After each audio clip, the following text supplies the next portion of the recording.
이번 9월에는 우리가 하나님과 동행하는 방법에 대해서 함께 말씀을 나누고 있습니다. 하나님과 동행하는 첫 번째 방법으로는 하나님의 은혜를 바라보면서 언제나 우리의 중심, 무엇일까요? 우리의 중심이 우리의 몸이 아니라 우리의 마음이 주님께로 향하는 것이다 라고 지난 주일에 말씀을 드렸습니다. 그리고 오늘 시편 51편을 통해서 나누는 방법도 항상 마음을 어떻게 우리가 주님께로 향하게 할 수 있는가, 지난 주일에 있었던 말씀과 연관되는 마음을 주님께로 향하게 하기 위한 수단이다, 이렇게 생각할 수가 있습니다. 그것이 무엇이냐면 그것은 바로 회개하는 삶입니다. 회개하는 삶. 회개라는 단어가 익숙하지 않으시죠? 우리 성도님들께서는 회개하는 삶을 살아가고 계십니까? 아니면 그렇지 않으신가요? 성경에는 참 회개하는 사람들의 많은 이야기가 나와요. 어디서 많이 나오냐면 특별히 예수님을 만난 사람들, 예수님을 만난 사람들은 삶이 변화됐어요. 삭개오 같은 사람들이 있지 않습니까? 또 사도행전에서 성령을 경험한 사람들, 또 세상에서 하나님께로 돌이켜서 돌아갑니다. 예수님께로. 또 사도 바울과 같이 완전히 회개해서 완전히 자신의 삶을 바꾼 사람들의 이야기들 성경에 많이 나옵니다. 그런데 왜 나는 회개의 삶을 그리스도인인데도 불구하고 살고 있지 못할까, 이런 생각이 듭니다. 그들의 이야기가 나와는 관계없는 이야기로 들리기 때문에 그렇습니다.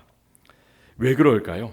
나는 사울처럼 다른 사람을 핍박한 적도 없고, 나는 그리스도인을 죽인 적도 없고, 나는 최초의 인류 아담과 하와처럼 하나님께서 그어놓으신 정말 정확한 경계선을 넘어선 적도 없고, 나는 오늘 읽은 시편 51편에서 다윗이 지었던 여러 큰 죄들, 간음이라든지 살인이라든지 이런 죄를 지은 적도 없기 때문에 나는 별로 회개할 필요가 없다, 이렇게 생각하고 살아가는 것이 보통 우리 사람들의, 그리스도인들의 생각입니다. 우리가 교회 예배 말고도 다른 여러 가지 모임들을 할 때가 있습니다. 우리가 참 안타깝게도 지난 몇 년간 팬데믹 동안에 교회에서 많은 모임들을 하지 못했지만, 정말 바라는 것은 앞으로는 우리가 만나서 하나님의 말씀을 함께 나누고 또 함께 기도하는, 그리고 서로를 격려해주는 이런 여러 가지 모임들이 회복되기를 원합니다. 그래서 우리 교회가 정말로 사람의 장소가 아니라 예수 그리스도를 섬기는 장소, 또 예수 그리스도의 놀라운 생명이 넘치는 그곳으로 변화되기를 원합니다. 그래서 정말로 우리가 예수 그리스도를 만나는 그런 교회가 되기를 소망합니다. 우리가 모임을 하다 보면 서로의 마음을 나눠야 돼요. 그리고 기도 제목을 나눌 때가 있습니다. 기도 제목을 나누다 보면 자신의 기도 제목을 잘 말씀하시는 그런 분들이 계십니다. 그런데 어떤 분들은 나 별로 기도할 거 없다라고 얘기하시는 그런 분들도 있어요. 한번 생각해 보세요. 내가 주님께 지금 기도할 제목들이 있는가 없는가.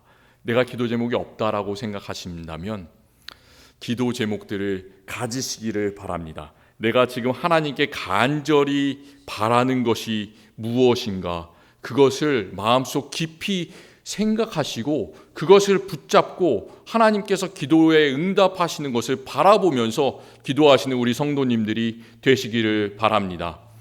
그리고 우리가 기도하는 것도 어렵고 또 기도 제목을 나누는 것도 어렵지만 더 어려운 것은 무엇이냐면 함께 모여서 교회에서 나의 죄를 고백하는 것, 그것은 더 어려워요. 또 다른 사람 앞에서 내 죄를 고백한다면 그것은 더 어렵습니다. 우리가 기도하다 보면 마음에 하나님께서 감동을 주실 때가 있지 않습니까? 내가 이런 것들을 정말 잘못했습니다, 하나님. 그런 것들을 고백하고 싶을 때가 있는데 그런 것들 고백하기가 참 어렵습니다. 우리는 어떤 고백을 할 수 있겠습니까? 하나님 앞에 지금까지 살아오면서, 그리고 또 지금 이 순간에 내가 하나님께 범죄한 것들, 이런 것들이 있습니다. 어떤 것을 고백할 수 있겠습니까? 만약 주님 앞에 죄를 고백해야 된다면 정말로 그런 것들을 하나하나 솔직하게 고백하시기를 바랍니다. 그리고 나는 큰 죄를 짓지 않았기 때문에 별로 고백할 것이 없다, 회개할 것이 없다, 이렇게 생각이 든다면 그것은 우리가 죄와 회개의 그 뜻을 정말로 아주 단순하게 생각하는 것이기 때문입니다. 우리는 죄를 이렇게 생각해요. 내가 누구를 죽였다, 내가 어떤 큰 중범죄를 지었다, 그래서 세상의 법정에서 심판을 받고 나는 몇 년형을 언도받고 감옥에 가는 것, 이것을 죄와 벌이라고 생각합니다. 그런 사람만 회개한다고 생각합니다. 그런데 하나님께서 우리에게 원하시는 회개는 그런 세상 법정이 정해놓은 회개의 기준이 아니라 내가 지금까지 살았던 삶에서 돌이켜서 하나님을 바라보고 하나님께로 나아가는 것, 그것이 하나님께서 우리에게 말씀하시는 회개인 줄을 아시기 바랍니다. 정말 우리의 마음이 하나님께 나아가고 회개하기를 원합니다. 내가 정말로 그렇게 할 수 없다, 나는 지금 세상의 삶이 너무 좋아서 하나님께 나의 삶을 완전히 돌이킬 수 없다라고 생각하신다면 회개를 좀 더 근본적으로 생각하시고 받아들이셨으면 좋겠어요. 회개의 뜻이 뭐냐면 오늘 말씀 10절에서 우리가 읽었었던 다윗이 하나님께 달라고 애원했던 정한 마음, 정직한 마음, 그리고 정직한 영, 그게 바로 회개의 뜻입니다. 또 12절에서는 그가 이렇게 말해요. 자원하는 심령을 나에게 주십시오. willing spirit을 달라고 하는데 그 자원하는 마음, 그것과 또 같은 뜻입니다. 6절에서는 또 똑같은 말을 하는데 하나님께서 마음이 진실한 자를 찾으신다라고 합니다. 마음이 진실한 것, 또 그것도 회개와 같은 뜻입니다. 그러니까 내가 지금 회개하는 삶을 살고 있는가, 그렇지 않은가는 나는 하나님께 다른 것을 열심히 하는 것이 중요한 것이 아니라 나의 마음이 하나님께 진실한가, 정직한가, 그것이 바로 판단할 수 있는 기준이 됩니다. 성경에서 중심이라는 것, 그리고 가장 깊은 곳을 나타내는 단어, 히브리어로 사툼이라는 단어가 있습니다. 이 단어가 동사로 쓰이면 어떻게 되냐면 물줄기를 막아버린다, 중요한 것을 안 보이게 확 덮어버린다, 이런 뜻이 있습니다.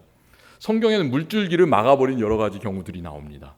기억나세요? 물줄기를 막았던 사람이 성경에 어떤 사람이 있을까요? 물줄기를 막아버렸던 사람, 아브라함의 아들 누구죠? 이삭입니다. 이삭하면 생각나는 것이 우물이에요. 이삭의 우물. 이삭은 참 조용한 사람이었어요. 하나님께 기도하고 묵상하기를 즐겨했던 사람입니다. 다른 믿음의 조상들에 비교해 봤을 때 성경의 이야기가 별로 많이 나오지 않습니다. 그런데 우물의 이야기가 나와요. 이삭은 이동하는 곳곳마다 여러 군데를 쫓겨다닐 수밖에 없었는데 그 이동하는 곳곳마다 우물을 팠습니다. 그런데 다른 지역의 목자들이, 그 지역에 사는 목자들이 항상 와서 시비를 걸어요. 네가 판 우물 이거 네 거 아니야? 우리 거야. 이렇게 얘기를 하면서 뺏어갑니다. 그때 이삭은 어떻게 하죠?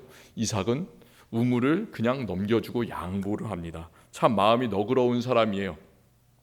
하나님께서는 그런 너그러운 마음을 가진 이삭을 복을 주셨습니다. 그래서 하나님께서 결국은 르호봇이라는 장소가 넓다라는 뜻을 가진 그 큰 우물을 얻어서 그곳에서 번창할 수 있게 그렇게 축복하셨습니다. 우리도 하나님의 그런 놀라운 복을 이삭처럼 받아 누리시는 그런 성도님들이 되셨으면 좋겠습니다. 이삭이 팠던 그 우물은 원래 자기가 판 것이 아니라 그 전에 자기 아버지였던 아브라함이 팠던 우물입니다. 그 아브라함이 팠던 우물을 자기가 다시 판 거예요. 아브라함의 우물을 그냥 쓰면 되지 왜 그 다시 팠을까요? 열심히. 그 이유는 아브라함 때 팠던 우물을 그 대적들이 블레셋 사람이었는데 이 사람들이 너무나 싫어해가지고 모두 막아버리고 흙을 메워버렸습니다. 그러니까 다시 쓸 수가 없게 됐죠. 물을 막은 경우는 이런 경우가 있고요. 또 물을 다스리는데 능했던 왕으로 우리는 히스기야 왕을 알 수가 있습니다. 히스기야 왕 때 강대국 아수르에서 침략을 해 들어왔습니다. 그래서 북이스라엘은 이미 그 아수르에 멸망을 했고 남쪽 유다로도 침략을 해서 들어옵니다. 그리고 아수르 왕 사네립이 정말로 몇십만 명이나 되는 대군을 이끌고 들어와서 예루살렘에 진을 치고 성을 에워싸고 성을 내놓으라고 함락시키려고 그렇게 하는 겁니다. 히스기야가 참 똑똑한 사람이에요. 히스기야가 처음 했던 일이 무엇일까요? 히스기야 왕은 그 둘레에 물들이 있는데 물의 근원을 다 막아버렸습니다. 그러니까 성을 둘러싼 그 대적들 아수르 사람들이 물을 마실 수가 없게 만들어 버린 거예요. 물이 없으면 사람이 살 수가 있습니까? 그러니까 살 수가 없잖아요. 전쟁을 할 수가 없지 않습니까? 그래서 적군이 물을 쓰지 못하도록 그 물의 근원을 막아버렸습니다. 또 그 이후에 역대하에서는 히스기야의 그 중요한 업적 중에 하나를 기온의 윗샘물을 막아서 물의 방향을 바꾸고 그 물을 다윗성 서쪽으로 끌어들였다, 그런 이야기가 나옵니다. 이 사람은 정말로 물을 다스리는데 능한 사람이었어요. 제가 하고 싶은 이야기는 뭐냐면, 정말 그 물을 생명을 유지하기 위해서 가장 중심이 되는 물을 근원을 막아버리고 물의 방향을 이렇게 바꾸는 것, 대적과 싸울 때는 그것이 유용하고 쓸모가 있지만 우리가 만약에 하나님께 그렇게 한다면 어떻게 될까 한번 생각해 보시기 바랍니다. 정말 우리의 마음 가장 중심에 근원이 있는데 그것을 우리는 항상 하나님께 열어놓고 오픈해야 되는데 그렇지 않고 그것을 이 히스기야 왕이 했던 것처럼 싹 방향을 틀어서 하나님을 향하는 것이 아니라 세상을 향하게 한다. 그리고 하나님께 기도하지 않고 나의 마음을 내가 가장 중요하다고 마음을 막아버리면 어떻게 될 것인가? 그렇게 된다면 참 우리의 삶은 비참할 겁니다. 그렇게 된다면 우리는 회개하고 하나님과 동행하는 삶과는 관계없이 거짓된 세상적인 삶을 살아가게 될 겁니다. 우리가 하나님께 마음을 정말 정직하게 열어보이는 것이 회개다라는 것을 생각하시면서 오늘 말씀 시편 51편 말씀을 생각해 보았으면 좋겠습니다. 다윗은 여기에서 하나님께 자신의 잘못을 회개하고 있습니다. 그가 어떻게 하나님께 회개하고 있는지, 그가 하고 있는 회개가 진정한 회개인지 잘못된 회개인지를 잘 생각해 보셨으면 좋겠어요. 이 시편에는 제목이 붙어 있습니다. 제목이 뭐라고 되어 있냐면, 다윗이 밧세바와 동침한 후에 선지자 나단이 그에게 왔을 때라는 무서운 제목이 붙어 있어요. 다윗이 범죄했던 이 사건이 어디 나오냐면 사무엘하 11장과 12장에 자세히 나와 있습니다. 다윗은 하나님께 큰 복을 받은 사람입니다. 그래서 하나님께서 그에게 복을 주셔서 그가 어디를 가나 승리하게 해주셨다, 어디를 가나 이겼다라고 성경이 말하고 있습니다. 그런데 우리도 마찬가지지만 우리가 잘 되는 순간들이 사실 좋은 순간들이 아니에요.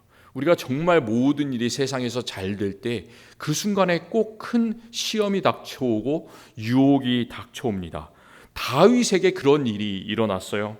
하루는 그의 부하들은 전부 다 전쟁터로 나가 싸우고 있는데 다윗은 예루살렘 왕국에 남아 있었습니다. 아마 자기가 싸우지 않아도 너무나 잘 싸우기 때문에 그 강대한 나라였기 때문에 직접 나가서 싸울 필요가 없었겠죠. 그래서 왕궁에 거닐고 그 저녁 때가 돼서 옥상을 거닐고 있었습니다. 그런데 저 멀리서 한 목욕하는 여인을 보게 됩니다. 그 여인은 자신의 부하였던 우리아의 아내 밧세바라는 여인이죠. 다윗은 그 여인을 데려오게 하고 또 함께 동침하고 밧세바는 임신을 하게 됩니다. 자신이 죄를 지었는데, 우리가 죄를 짓는 것보다 더 무서운 것은 죄 없다고 하는 것, 죄를 가리는 것, 이것이 더 무섭죠. 자신의 죄를 가리기 위해서 다윗은 우리아를 정말 전쟁터 가장 앞에 내보내요. 일부러. 그래서 그를 죽게 만듭니다. 그리고 아무 일이 없었다는 듯이 슬퍼하는 척하면서 우리아의 장례를 치르고 장례가 끝나자마자 밧세바를 왕궁으로 데려와서 자기의 아내로 삼습니다. 아무 일이 없었던 것 같아요. 모든 일이 잘 풀리는 것 같아요. 다윗은 자신의 욕망을 그런 식으로 충족하는 것 같습니다. 그런데 하나님께서 그 일을 좋아하셨을까요? 좋아하지 않으셨을까요? 하나님께서 가장 싫어하는 일이시죠. 그래서 하나님께서는 그 일을 정말로 악하게 보시고 선지자 나단을 다윗에게 보내셨습니다. 나단이 한 가지 이야기를 하죠. 정말 양 한 마리밖에 없는 사람이 있는데 양이 정말로 많은 부자가 그 어린 양 한 마리를 뺏었다. 다윗이 화를 내면서 그게 바로 누구냐 얘기하자. 바로 그게 너다 얘기를 하면서 다윗이 자신의 죄를 깨닫게 인도했습니다. 그리고 하나님의 심판의 말씀을 전합니다. 사무엘하의 기록에 따르면 나단이 하는 모든 말을 듣고 다윗이 짧게 대답하는 장면이 나와요. 어떻게 대답을 하냐면 내가 여호와께 죄를 범하였노라. 딱 한마디밖에 하지 않습니다. 그때 나단도 다윗에게 한마디를 하고 집으로 돌아갑니다. 여호와께서 당신의 죄를 사하셨으니 당신이 죽지 아니하려니와 당신이 낳은 아이가 반드시 죽으리이다. 이 사무엘하의 기록을 보면 다윗은 자기가 지은 죄에 대해서 충분히 회개를 하지 않는 것 같아요. 잘못한 게 정말로 많을 텐데 내가 여호와께 죄를 범하였노라 딱 한마디만 하고 있습니다. 나단도 그에게 정말로 많은 훈계를 하지 않고 간단하게 말한 다음에 자기의 집으로 돌아갑니다.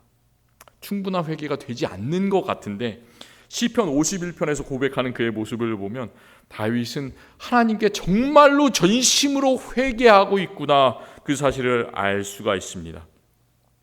죄는 간단한 것이 아니에요. 우리가 죄를 범하잖아요.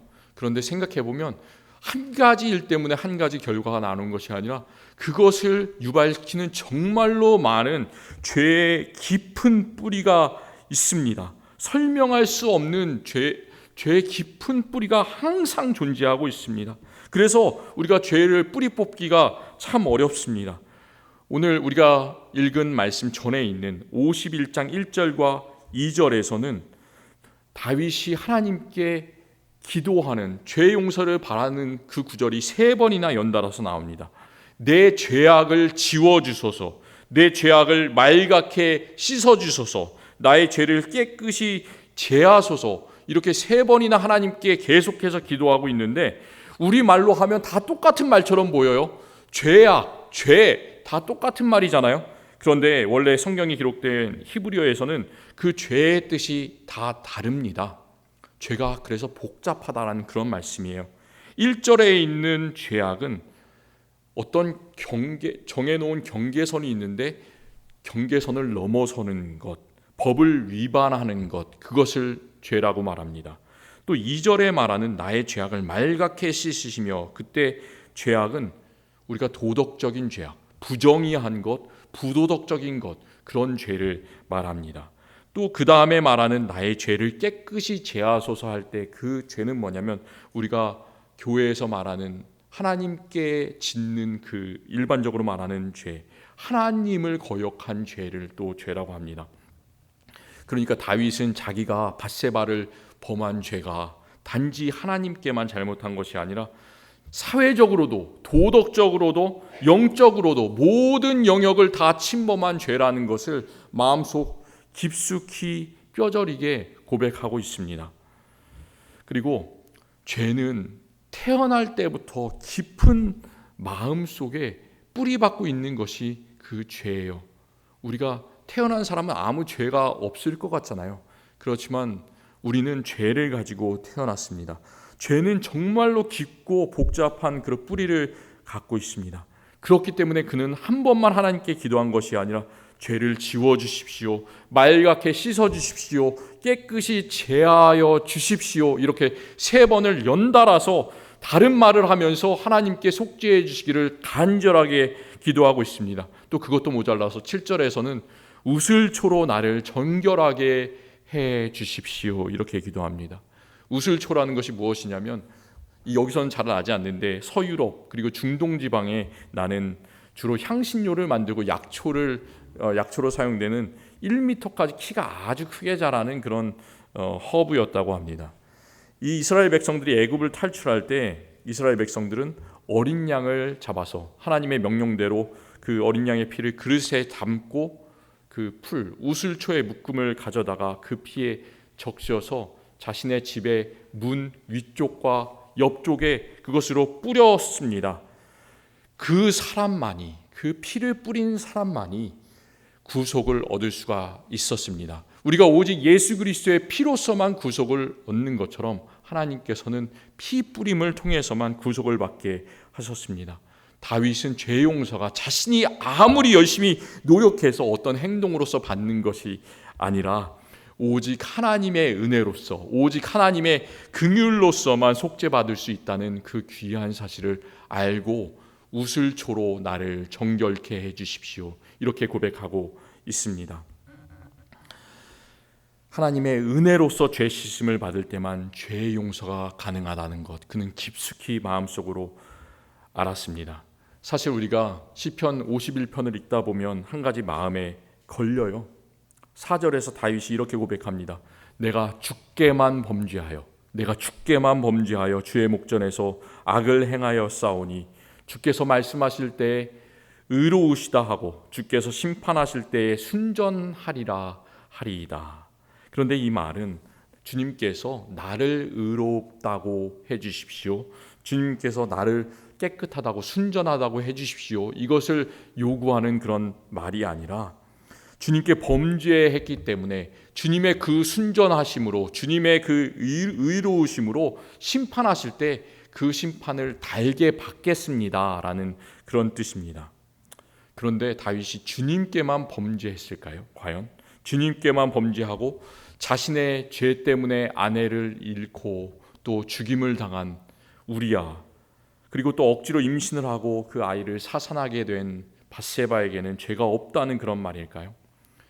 우리가 그 당시의 왕의 입장을 한번 생각해 보시기를 바랍니다. 왕은 정말로 절대 권력을 가지고 있었습니다. 이스라엘이 가장 잘 나갔던 그런 시기였습니다. 그 다윗의 아들이었던 솔로몬, 왕비가 몇 명이 있었다고 합니까? 700명의 후궁과 300명의 첩을 두었다고 합니다. 그 많은 왕비, 첩들을 두기 위해서는 얼마나 많은 수단들을 썼겠습니까? 그리고 다른 나라에서 외교적인 수단들을 얼마나 많이 써서 그 첩들을 데리고 왔겠습니까? 그것에 비하면 다윗이 그 한 명 우리아의 아내 밧세바를 취한 것은 아무것도 아니다, 왕의 입장에서는 그렇게 생각할 수도 있지 않겠습니까? 그런데 죄는 그런 것이 아니에요. 정말 우리는 죄에 대해서 아주 심각하게 생각을 해야 됩니다. 우리가 살고 있는 시대는 다윗이 살았던 그런 시대보다 훨씬 더 복잡해지고, 모든 시대가, 모든 전 세계가 다 연결된 세상에서 우리는 살아가고 있습니다. 우리는 이전 세대보다 훨씬 더 죄에 대해서 민감하게 반응하고 또 우리의 죄를 깊이 고백해야 될 줄로 믿습니다. 정말 엊그제 일어난 일 같은데 벌써 오늘이 참 중요한 날이지 않습니까? 9.11 뉴욕에서 테러가 난 지 벌써 19년이 되는 그런 날입니다. 정말 엊그제 같아요. 제가 그때 군대에 있었는데 벌써 19년이 지났습니다. 그 죄악이 누구의 죄 때문일까요? 그 일이 생긴 것이 누구의 죄 때문일까요? 우리는 보통 그렇게 생각합니다. 몇몇 과격한 테러리스트가 벌인 일이다.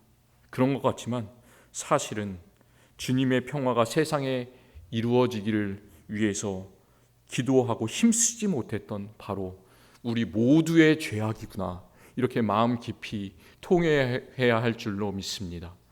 또 정말로 금년에는 비가 정말로 이상하게 많이 내리고 알래스카의 빙하가 많이 녹고 태평양의 플라스틱 쓰레기가 정말로 엄청나게 떠다니고 세상이 망가지고 있는데 이것이 몇몇 사람들의 책임이다, 우리가 이렇게 생각할 수도 있는데 그런 것이 아니죠. 다른 사람들보다 훨씬 더 많이 소비 문화에 빠져 있는 우리들, 그리고 더 돈을 사랑하고 하나님을 사랑하지 않았던 우리들, 바로 우리들 모두의 죄악이라는 것을 알고 우리가 회개해야 할 줄로 믿습니다. 우리나라가 추석 명절을 지나고 있습니다. 참 금년에는 추석이 빨리 왔어요. 제가 그저께 집에 전화해 봤는데 참 부모님 뵌 지가 오래돼서 그립더라고요. 그런데도 불구하고 이렇게 즐거운 추석 명절인데 이 나라는 아직도 남북으로 갈겨져 있고 대치하고 있고, 70년 전에, 이것이 바로 70년 전에 전쟁을 일으킨 사람들, 강대국들의 책임이다, 북한군의 책임이다, 남한군의 책임이다, 우리가 이렇게 책임을 전가하는데 그 사람들의 책임뿐만이 아니라 오랜 시간의 세월이 흘렀음에도 불구하고 하나됨을 위해서 기도하고 노력하지 못했던 바로 우리 모두의 죄악 때문이라는 것을 우리는 깨닫고 주님께 통회하면서 회개하면서 나가야 될 줄로 믿습니다. 시편 51편 맨 뒷부분에서는 다윗이 회개는 나 혼자 하는 것이 아니다, 모든 사람이 함께 해야 되는 것이다 라는 것을 고백하고 있습니다. 그가 나라를 다스리고 그가 이런 중대한 범죄를 저질렀을 때는 이스라엘이 가장 번창했을 때였습니다. 그런데 그는 이미 이스라엘의 맨 뒤의 역사에서는 그 나라가 강대국의 포로로 끌려가고 주님께 성전에서 예배할 수 없는 그 시기가 온다는 것을 이미 알고 시편 51편 맨 마지막에서 이렇게 말씀하고 있습니다. 이렇게 고백하고 있어요. 주의 은택으로 시온에 선을 행하시고 예루살렘의 성을 쌓으소서. 그때에 그들이 숫소를 주의 제단에 드리리이다. 왜 그런 기도를 하고 있을까요? 성을 쌓으소서. 예루살렘의 성이 무너졌기 때문에 그 기도를 하고 있습니다. 사람들이 소를 더 이상 주님의 제단에 드릴 수 없는 그 시기가 오기 때문에 다윗이 온 백성을 대표해서 회개하면서 그 기도를 드리고 있습니다. 이렇게 고백하면서 정말로 주님께 드리는 진정한 제사는 소를 잡아서 드리는 제사가 아니라 상하고 회개하는 심령을 드리는 것이 바로 온전한 제사다 말씀하고 있습니다. 그러면서 정말 그 나라 전체가 회복되기를, 함께 회개하기를 다윗은 노래하고 있어요. 다윗이 그랬던 것처럼 포로로 강대국에 끌려갔던 이스라엘의 힘없는 사람들, 포로기에서 또 그랬던 것처럼 우리도 진정으로 주님 앞에 회개의 삶을 살기를 원합니다. 우리가 회개의 삶을 산다는 것이 너무나 우리의 마음속에 부담스럽다, 우리는 회개할 것이 별로 없다라고 생각한다면 다르게 생각하시기를 바랍니다. 하나님 앞에 정말로 나는 정직한 마음을 가지고 살아가고 싶다, 정직한 마음을 가진 성도님들이 되시기를 바랍니다. 그래서 하나님과 우선 뒤틀린 관계를 회복하시고 또 사람들과도 뒤틀린 사람들이 있다면, 미워하는 사람들이 있다면 그 관계를 회복하시는 우리 성도님들이 되셨으면 좋겠습니다. 회개는 참 어려워요. 회개는 언제나 고통이 따릅니다. 내가 사랑하는 가족들에게 뭔가를 잘못했을 때 잘못했다라고 이야기하기까지가 시간이 걸리지 않습니까? 며칠 동안 암전을 겪고 냉전을 겪어야 마음속에 잘못했다는 생각이 들고 그때서야 우리는 얘기를 합니다. 그때까지의 기다리는 고통은 참 힘듭니다. 회개가 효과가 있기 위해서는 어떻게 해야 되냐? 회개하는 사람도 잘 회개해야 되지만 회개를 받는 사람도 회개를 잘 받아들여야 돼요. 회개는 잘 받아들여져야 됩니다. 그런데 하나님께서는 그렇게 하셨어요. 하나님께서는 주님께로 나가는 모든 사람들에게 예수 그리스도를 통해서 우리를 죄 없다고 하시고 우리를 있는 그대로, 우리가 죄인임에도 불구하고 죄 없다, 의롭다 칭해 주셨습니다. 이런 말씀이 있습니다. 그리스도께서 단번에 죄를 위하여 죽으사 의인으로서 불의한 자를 대신하셨으니 이는 우리를 하나님 앞으로 인도하려 하심이라. 예수 그리스도께서는 아무런 죄가 없으신데 어린 양과 같은 분이신데 정말로 문설주에 뿌려진 피처럼 우리를 위해서 피를 흘려 죽으셨습니다. 그리고 그 귀한 예수님께서는 이제 주기도문에서 우리가 우리에게 죄 지은 자를 사하여 준 것 같이 우리 죄를 사하여 주시옵고, 이렇게 우리 기도를 가르쳐 주시고 또 가르쳐 주실 뿐만 아니라 이제 우리의 행동의 변화를 요구하고 계십니다. 우리도 서로의 죄를 용서하고 회개할 것을 주님께서는 우리에게 요구하고 계십니다. 과거에 일제강점기에서는 우리나라에 정말로 많은 믿음의 사람들이 있었습니다. 정말로 나라가 기울어지고 참 믿음을 잃기 쉬운 상황인데 끝까지 예수 그리스도를 붙잡은 많은 사람들이 있었습니다. 그 중에서 여러 교회를 개척하시고 또 오직 그리스도만을 위해서 사셨던 분, 손양원 목사님이라는 분을 우리는 기억합니다. 이 손양원 목사님은 참 별명이 많았습니다. 사랑의 원자탄이라고도 불렸고, 너무나 얼마나 그 사랑을 표현했으면, 또 그가 얼마나 열심히 기도했으면 그의 성과 또 불을 따서 손불, 이러는 별명으로도 불렸습니다. 그는 일제로부터 종신형을 받았습니다. 그런데 다행히 일제가 이렇게 2차 대전에서 패배하게 되고, 그래서 1948년에 풀려났습니다. 5년 동안 감옥살이를 했습니다. 나라가 해방되었으면 어떤 일이 일어나야 되겠어요? 그의 삶이 기뻐야 되지 않겠습니까? 손양원 목사님도 열심히 사역하고 열심히 하나님께 드리는 기쁜 삶을 살 수 있어야 되지 않았겠습니까? 그런데 이 손 목사님께는 별로 그런 일이 생기지가 않았습니다. 1948년에 한국 현대사에 아주 큰 일이 일어납니다. 그분이 여수에서 사역을 하셨는데 여수 순천 사건이 일어납니다. 그래서 거기에 휘말리셔가지고 그 두 아들, 동인, 동신이라는 그 이름을 가진 두 아들, 그 두 사랑하는 아들을 안재선이라는 청년에 의해서 살해되는 그런 비극을 경험하게 됩니다. 우리 같으면 어떻게 되겠어요? 아들을 잃었으면 어떻게 되겠습니까? 저도 아들을 사랑하지만 참 마음이 안타깝고 살아갈 힘이 없었을 것 같습니다. 물론 목사님도 그랬을 거예요. 그런데 그 목사님은 그 살인범 안재선이라는 그 청년을 용서하고 자신의 두 아들 대신에 자신의 양아들로 입양을 합니다. 어떻게 그런 일이 있을 수 있겠습니까? 그리고 자신은 1950년 9월 28일, 그날이 어떤 날이냐면 북한군에게 뺏겼던 그 서울을 다시 찾는 그런 날이었어요. 그런데 그날 북한군이 후퇴할 때 그 군에게 끌려가서 순교를 당하게 됩니다. 손양원 목사님이 순교할 때 나이가 젊었습니다. 48세였어요. 그가 아들로 삼았던 안재선이라는 청년, 그 후에 어떻게 살았을까요? 참 궁금했습니다.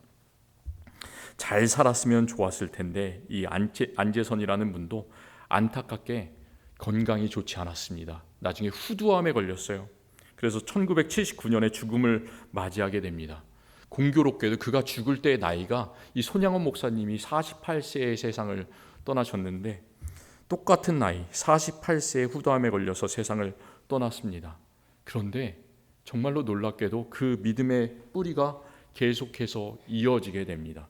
그래서 손양원 목사님의 그 양아들 안재선이라는 분은 그냥 안타깝게 가셨지만 손양원 목사의 손자인 안경선에게 신학교에 가라는 유언을 남기고 그 살인범이 세상을 떠났습니다. 그리고 어떻게 됐을까요?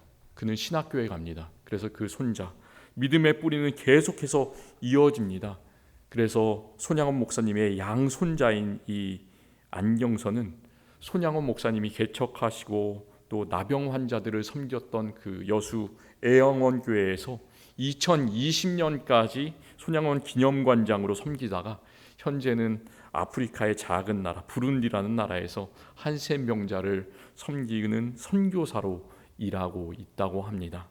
제가 이 말씀을 드리는 것은 회개의 열매는 정말로 참 쓰지만 회개를 받아들이고 용서할 때 그 결과는 정말로 오래 간다는 것을 말씀드리고 싶습니다. 예수 그리스도께서는 한 알의 밀이 땅에 떨어지면 그것이 30배, 60배, 100배의 결실을 맺는다고 하셨습니다. 바로 그게 천국을 이루는 원리입니다. 우리가 우리의 죄를 하나님께 고백하고 다른 사람들한테 고백하고 그들을 사랑할 때, 그리고 또 그 회개를 받아들일 때 우리에게서는 정말로 천국이 열립니다. 30배, 60배, 100배의 결실들이 우리에게 맺힙니다. 다윗은 이렇게 고백해요. 주의 구원의 즐거움을 내게 회복시켜 주시고 자원하는 심령을 주사 나를 붙드소서.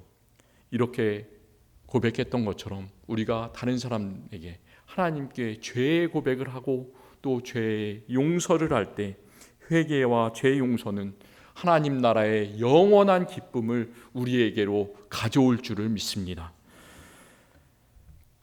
야고보서는 이렇게 말합니다. 그러므로 너희 죄를 고백하며 병 낫기를 위하여 서로 기도하라. 의인의 간구는 역사하는 힘이 큼이니라. 하나님과 서로에게 죄를 고백하고 용서하고 또 하나님 앞에서 정직하게 살아가고자 하는 우리 모두에게 하나님께서는 하늘의 기쁜 소식을, 가장 큰 기쁨을 우리에게 허락하여 주실 것을 믿습니다. 기도하겠습니다. 하나님 참 감사합니다. 오늘 말씀을 통해서 우리가 정말로 정직한 영으로 세상을 살아갈 수 있는 마음을 허락하여 주시니 감사합니다. 정말로 우리는 회개하지 않습니다. 우리 중심으로 살아갑니다. 참 이기적입니다. 주님 불쌍히 여겨주시옵소서.